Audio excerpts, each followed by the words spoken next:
இதை பிசைஞ்சு சாப்பிட்டோம்னா 2 நாளைக்கு எச்சு வரும்.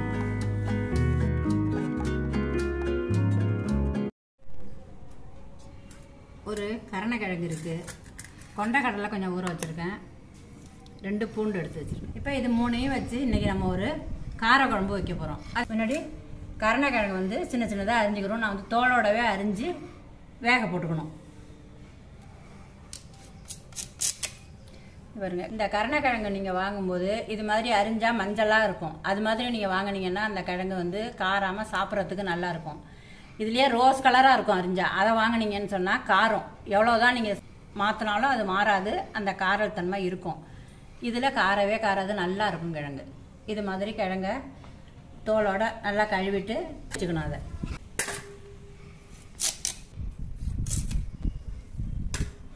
இந்த கருணக்கிழங்க அரிஞ்சு வச்சாச்சு. இதை வந்து வேக போட்டு எடுத்துக்கணும். நான் போய் இதில் வேக போடுறேன். நான் வந்து பால்கனியில் விறகடுப்பு வச்சுருக்கேன். விறகடுப்பில் தான் சாதமும் பருப்பும் வைப்பேன். இன்றைக்கி சாதமும் இந்த கருணக்கிழங்கையும் வைக்க போகிறேன். இன்றைக்கி சாம்பார் கிடையாது, காரக்குழம்பு வைக்கலான்னு ஐடியா பண்ணி இந்த கருணக்கிழங்கு எடுத்து வச்சுருக்கேன். இதை போய் வேக போடுறேன். இதுக்காகவே நான் ஒரு இட்லி பானை வச்சுருக்கேன். இது வந்து வெள்ளி சவா வண்டி தான் வளர்க்கிக்குவேன். தண்ணியை வச்சு அதில் மேலே சாதத்தை வச்சுட்டு இது வந்து பருப்பு வேக போட்டுக்குவேன். இன்றைக்கி வந்து நான் காரக்குழம்பு வைக்கிறதால பருப்பு வேக போடாமல் இந்த கருணக்கிழங்கை வேக போடுறேன்.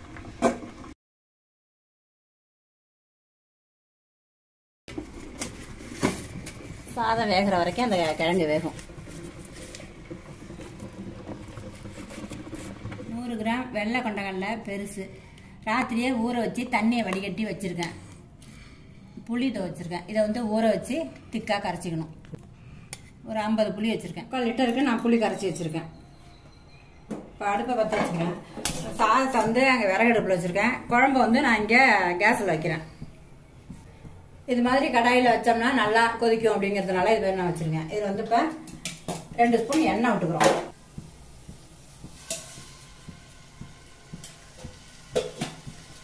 எண்ணெய் விட்டு கொதிச்சு வச்சிருக்கிற 2 பூண்டையும் அதில் போட்டு வதக்கிடும். பூண்டு வறுபட்டு போச்சு. இது போகிறோம். கரைச்சி வச்ச புளி தண்ணியை அதில் ஊற்றிடும்.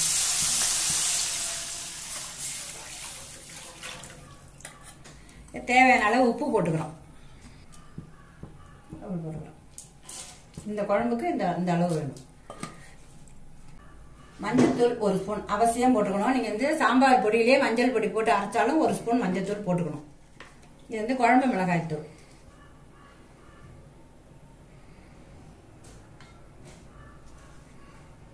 மூணு ஸ்பூன் போட்டிருக்கேன். எப்போதும் சாம்பாருக்கெல்லாம் 1.5 ஸ்பூன் தான் போடுவேன். இப்போ கார குழம்புங்கிறதுனால 3 ஸ்பூன் போட்டிருக்கேன். இந்த குழம்பு மிளகாய் தூள் வந்து எப்படி ரெடி பண்ணுறதுன்னு சொல்லிட்டு நான் ஏற்கனவே போட்டிருக்கேன். அது மேலே லிங்க்ல தெரியும். அதை இப்படின்னு பார்த்துக்குங்க. இப்போ இது நல்லா கொதிக்கணும். இப்போ கரைச்சி வச்ச குழம்பு நல்லா கொதிக்குது. இந்த கொதிக்கும் போது இந்த கொண்டைக்கடலை வந்து நேற்றையே நான் ஊற வச்சுட்டேன். நேற்று நைட்டு ஊற வச்சிருக்கேன். இன்னைக்கு மத்தியானம் நான் குழம்பு வைக்கிறேன். அதுக்காக இவ்வளோ நல்லா ஊறி போச்சு. இதில் வெந்துச்சுன்னா போகிறோம். இதையும் எடுத்து அப்படியே போட்டுக்கணும்.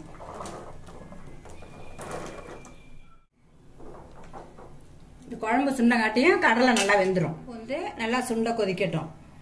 அந்த சுண்டி கொதிக்கிற லெவலுக்கு வரும்போது கடலையை பார்த்தீங்கன்னா நல்லா வெந்திருக்கும். இந்த கடலையை எடுத்து உங்கள்கிட்ட நான் காமிக்கிறேன் எப்படி வெந்திருக்குன்னு. வந்து அடுப்பு எரிஞ்சது போதும். சாதம் வெந்திருக்கும்னு நினைக்கிறேன். இப்போ குக்கர் மாரி இதுக்கும் ஒரு குறிப்பிட்ட டயத்தை வச்சுக்கலாம்.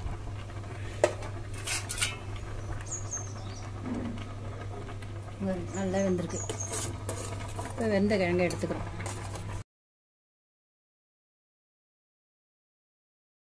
இப்போ வந்து சரி கிழங்கு எடுத்துட்டாங்களே சாதம் வெந்துட்டான்னு நீங்கள் கேட்கலாம். இந்த சாதத்தை இப்படி பார்த்தோம்னா அது மேலேயே நிற்கும். இப்போ சாதம் வேகாமல் இருந்ததுன்னா தண்ணி இருக்கும், உள்ளார கை போயிடும். இப்போ வந்து சாதம் மேலேயே தான் இருக்குது. சாதம் வெந்துருச்சு. எப்போ வேணாலும் எடுத்துக்கலாம். நான் அடுப்பை வந்து நிறுத்திட்டேன்.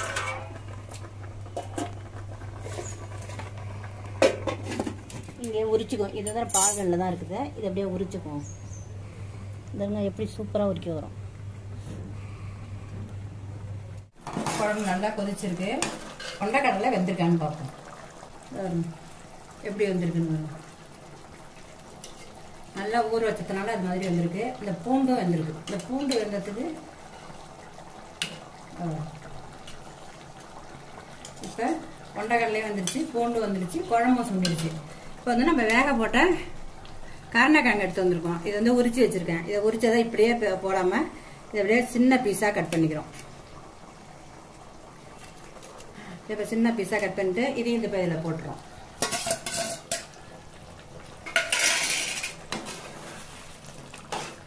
இப்போ வந்து கார குழம்பு வந்து எனக்கு ரொம்ப காரமாக இருந்தால் எங்களால் சாப்பிட முடியாது அப்படின்னு நினைக்கிறவங்க இப்போ இது மாதிரியே வச்சிருங்க. காரம் எனக்கு வேண்டாம், ஆனால் கார குழம்பு வேணும், ஆனால் காரம் இல்லாமல் இருக்கணும் அப்படின்னாக்கா இப்போ இது மாதிரி இருக்கும்போது இந்த வெல்லம் கொஞ்சம் இது இருக்கு பாருங்க, கொஞ்சம் போட்டுங்க, சும்மா கொஞ்சம் அதை போட்டுங்க. இது வந்து கார குழம்பு சாப்பிட்டாலும் திருப்தியும் இருக்கும், உங்களுக்கு காரமும் உடம்புல இருக்க ஏறாது, அது மாதிரி இருக்கும். டேஸ்ட் அருமையாக இருக்கும். கொதிச்சது போகிறோம். இப்போ நம்ம இறக்கி வச்சுக்கலாம். இப்போ இறக்கி வச்சுக்கிறதுக்கு முன்னாடியே இந்த தரை அடுப்பு மேலே போட்டிருக்க தரை வந்து வெடிச்சு விடாமல் இருக்கணும்ல, அதுக்காக மேலே ஒரு ஸ்டாண்டை போட்டு அதில் இறக்கி வைக்கிறேன். இப்போ வந்து இப்போ எதாவது தாளிக்கணும். தாளிக்கிறதுக்கு சின்ன கரண்டியை போட்டு ஒரு ஸ்பூன் எண்ணெய் ஊற்றிருக்கேன். வெங்காய கட்டம், தாளிக்கிற கட்டம் ஒரு 2 கட்டத்தை எடுத்து உதுத்து விட்டு அஞ்சரை பெட்டியில் ஒரு இது கப்பில் வச்சுருக்கேன். அதுலேருந்து கொஞ்சம் எடுத்துக்கிறோம். பாருங்க, எண்ணெய் வேறு நல்லா காஞ்சிருச்சு. இவ்வளோ போடுறேன். இவ்வளோ போட்டு இதில் கடுகு வெடிக்க ஆரம்பிச்சிருச்சு. இப்போ வடமும் வறுபட்டுருக்கோம். அடுப்பை ஆஃப் பண்ணிவிட்டு எடுத்து இதில் வச்சு ஊற்றிட்டேன். இவ்வளோதாங்க. நல்லா மென்று சாப்பிட்றவங்களா இருந்தாக்கா இந்த அளவு நெத்துக்காயாக இருக்கணும் தேங்காய். இந்தமாரி தேங்காயை எடுத்து இந்த குழம்புக்கு இந்த ஒரு காயை உடச்சி போட்டால் போகிறோம். உடச்சி நல்லா சின்ன சின்னதாக கீறி இந்த காய் குழம்பு கரைச்சி ஊற்றுறோம்ல அப்பயே போட்டுடலாம். போட்டு கொதி வந்தோன்னா அப்பயே போட்டுட்டோம்னாக்கா நல்லா அதுவும் சேர்ந்து வந்துடும். சாப்பிட்றதுக்கு டேஸ்ட்டு இன்னும் நல்லாயிருக்கும். இது மாதிரி இந்த கொண்டக்கடலை, கருணக்கிழங்கு, பூண்டு 3ஐயும் சேர்த்து நீங்களும் இதே மாதிரி குழம்பு வச்சு சாப்பிட்டுட்டு எப்படி இருக்குன்னு கமெண்ட்டில் சொல்லுங்கள். இந்த வீடியோ பிடிச்சதுன்னா லைக் பண்ணுங்கள், ஃப்ரெண்ட்ஸுங்களுக்கு ஷேர் பண்ணுங்கள். இதுவரையும் நம்ம சேனலை சப்ஸ்கிரைப் பண்ணலன்னா உடனே சப்ஸ்கிரைப் பண்ணிடுங்க. பக்கத்தில் இருக்கிற ஆளுங்கிற பட்டனை கிளிக் பண்ணுங்கள். அப்போ தான் நம்ம சேனலில் எப்போ வீடியோ போட்டாலும் உங்களை வந்து சேரும். நன்றி. விறகடுப்பில் இட்லி வானில் தண்ணி வச்சு இந்த குக்கரில் வைக்கிறவளே இதில் வச்சுருக்கோம். இந்த சாதம் எப்படி வந்துருக்குன்னு பாருங்கள். சாதத்தை பாருங்கள் எப்படி இருக்கு. நல்லா வடித்த சாதம் மாதிரி இருக்கும்.